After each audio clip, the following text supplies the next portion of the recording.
नमस्कार नीमच टुडे में आपका स्वागत है। बुलेटिन की शुरुआत करते हैं आज की प्रमुख खबरों से। पिपलिया मंडी थाना क्षेत्र के थड़ोट गांव में आपसी विवाद में एक पक्ष ने फायरिंग कर दी।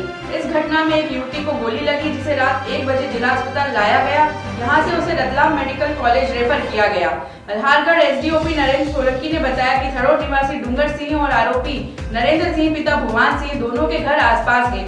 सोमवार रात दोनों पड़ोसियों के बीच किसी बात को लेकर विवाद हुआ। घटना के समय डूंगर सिंह की बहन अहमान कुंवर भी मौके पर मौजूद थी। तभी आरोपी नरेंद्र ने पिस्टल से फायर कर दिया। गोली अहमान के पैर में लगी। गोली लगने के बाद आरोपी मौके से फरार हो गया। परिजन घायल युवती को लेकर जिला अस्पताल पहुंचे, जहां प्राथमिक उपचार के बाद उसे रतलाम मेडिकल कॉलेज रेफर किया गया। मामले में पुलिस ने आरोपी के खिलाफ विभिन्न धाराओं में प्रकरण दर्ज किया।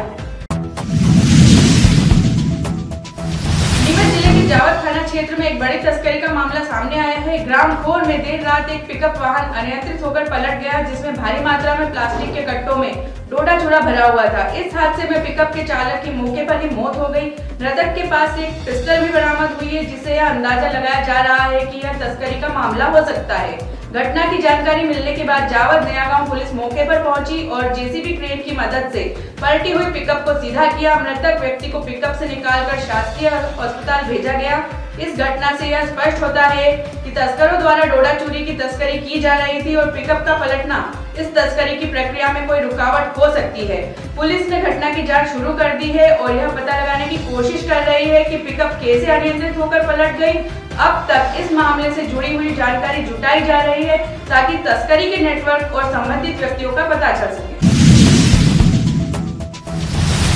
राज्य भर से आए विद्यार्थियों के बीच अखिल भारतीय विद्यार्थी परिषद का 57वां अधिवेशन धूमधाम से। इस ऐतिहासिक अधिवेशन में परिषद ने युवा शक्ति को राष्ट्र की उन्नति में समर्पित करने और उन्हें सशक्त बनाने का संकल्प लिया।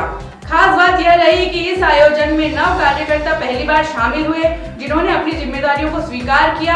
अधिवेशन में एबीवीपी के वरिष्ठ अधिकारी भी मौजूद थे, जिन्होंने युवा पीढ़ी को राष्ट्र निर्माण में सक्रिय भागीदार बनने के लिए प्रेरित किया। इस दौरान आगामी चुनौतियों के लिए तैयार रहने और समाज में सकारात्मक बदलाव लाने का आह्वान किया गया।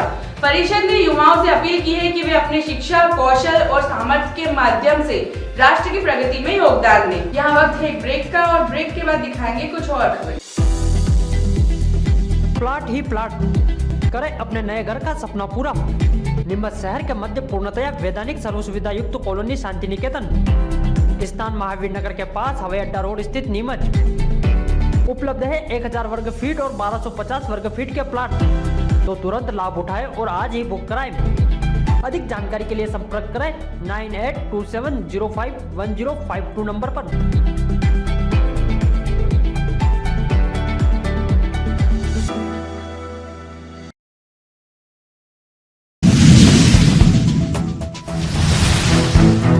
ब्रेक के बाद आपका स्वागत है। चलिए बढ़ते हैं खबरों की ओर। ग्राम सावन के ग्रामीणों ने आज कलेक्ट्रेट पहुंचकर कलेक्टर से मुलाकात की और सरपंच जितेंद्र कुमार माली के खिलाफ गंभीर आरोप लगाए।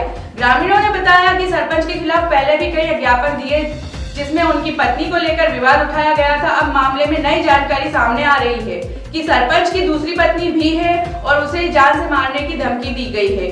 ग्रामीणों ने कलेक्टर को इस पूरे प्रकरण के दस्तावेज सौंपे, जिनमें आंगनवाड़ी कार्यकर्ता के साथ बलात्कार के आरोप भी शामिल हैं तथा पद और प्रभाव का दुरुपयोग करके आंगनवाड़ी सुपरवाइजर के ट्रांसफर भी करवाए गए हैं, जिसमें ग्रामीण चाहते हैं कि सरपंच के खिलाफ कड़ी कार्रवाई की जाए और उसे पद से हटाया जाए।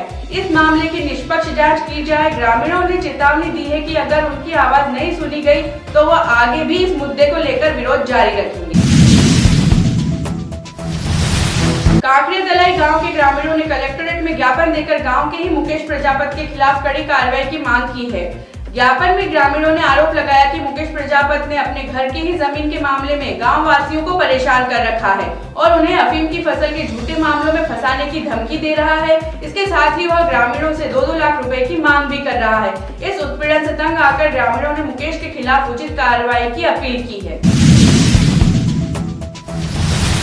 नीमच जिले के मनासा रामपुरा मार्ग स्थित हाड़ी पिपलिया गांव के पास सोमवार देर शाम एक डंपर ने बाइक सवार व्यक्ति को टक्कर मारकर कुचल दिया था, जिससे उसकी मौके पर ही मौत हो गई। मृतक भरत 40 वर्ष पिता बग्दीराम मेघवाल जावद तहसील के ग्राम सरवानिया महाराज में रह रहा था। सोमवार शाम को कड़ी बुजुर्ग से वह सामाजिक कार्यक्रम में शामिल होकर वापस घर लौट रहा था, तब उसे डंपर ने टक्कर मार दी। सूचना पर एसडीओपी विमलेश उइके, थाना प्रभारी कुकड़ेश्वर, आरसी डांगी और नायब तहसीलदार नवीन चटोलिया पहुंचे और परिजनों को समझाइश दी। उन्होंने नियमानुसार आर्थिक सहायता का आश्वासन देकर चक्का जाम खत्म करवाया। परिजनों का कहना है कि कंपनी से 1 करोड़ का मुआवजा दिया जाए। तात्कालिक सहायता के रूप में कंपनी की ओर से 50,000 और प्रशासन की ओर से 15,000 की आर्थिक सहायता दिए जाने का भरोसा मिलने पर चक्का जाम खत्म हुआ। सुवाखेड़ा पत्थर खदान को फिर से चालू करने की मांग को लेकर मंगलवार को ग्राम सुवाखेड़ा, खेड़ा राठौर और कुंडला के मजदूरों, ट्रैक्टर ट्रक चालकों ने कलेक्टर कार्यालय पहुंचकर कलेक्टर प्रतिनिधि को ज्ञापन सौंपा। ज्ञापन में बताया गया कि 24 सितंबर 2023 से पत्थर खदानें बंद हैं, जिसके कारण 2000 से अधिक मजदूर और 100 से ज्यादा ट्रैक्टर ट्रक डंपर बेरोजगार हो गए हैं। इससे मजदूरों के समक्ष परिवार के भरण पोषण की समस्या उत्पन्न हो गई है और वे पलायन करने को मजबूर हो रहे हैं। ज्ञापन में यह भी उल्लेख किया गया कि इस क्षेत्र से 100 वर्षों से मजदूर खदानों में काम कर रहे हैं और 1999 में मध्य प्रदेश शासन ने माइनिंग कॉर्पोरेशन के माध्यम से रॉयल्टी व्यवस्था लागू की थी। मजदूरों ने मांग की है कि खदानें जल्द शुरू की जाए ताकि वे अपने परिवार का भरण पोषण कर सकें। उदयपुर इंदौर जाने की आवश्यकता नहीं।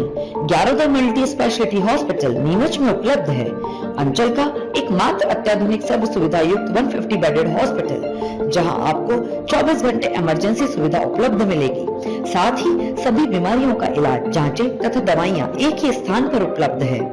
20 स्पेशलिस्ट डॉक्टर की विशाल व अनुभवी टीम के साथ उपलब्ध सेवाएं, अस्थि रोग, शिशु रोग, महिला एवं प्रसूति रोग, लेजर सर्जरी, न्यूरो एवं स्पाइन सर्जरी, यूरोलॉजी, जनरल एवं लेप्रोस्कोपी सर्जरी, क्रिटिकल केयर एवं ट्रॉमा, मुख कैंसर रोग, जनरल मेडिसिन, फिजियोथेरेपी। इसके अतिरिक्त 15 बेडेड अत्याधुनिक मशीनों युक्त ICU, ultra modern 7 bedded dialysis unit, 10 bed नवजात शिशु and ICU, 4 modular operation theatre, अत्याधुनिक लैब एवं रेडियोलॉजी विभाग, सर्व सुविधा युक्त वार्ड एवं प्राइवेट रूम, 24 घंटे एम्बुलेंस सुविधा, आयुष्मान सुविधा उपलब्ध, उचित उपचार उचित समय।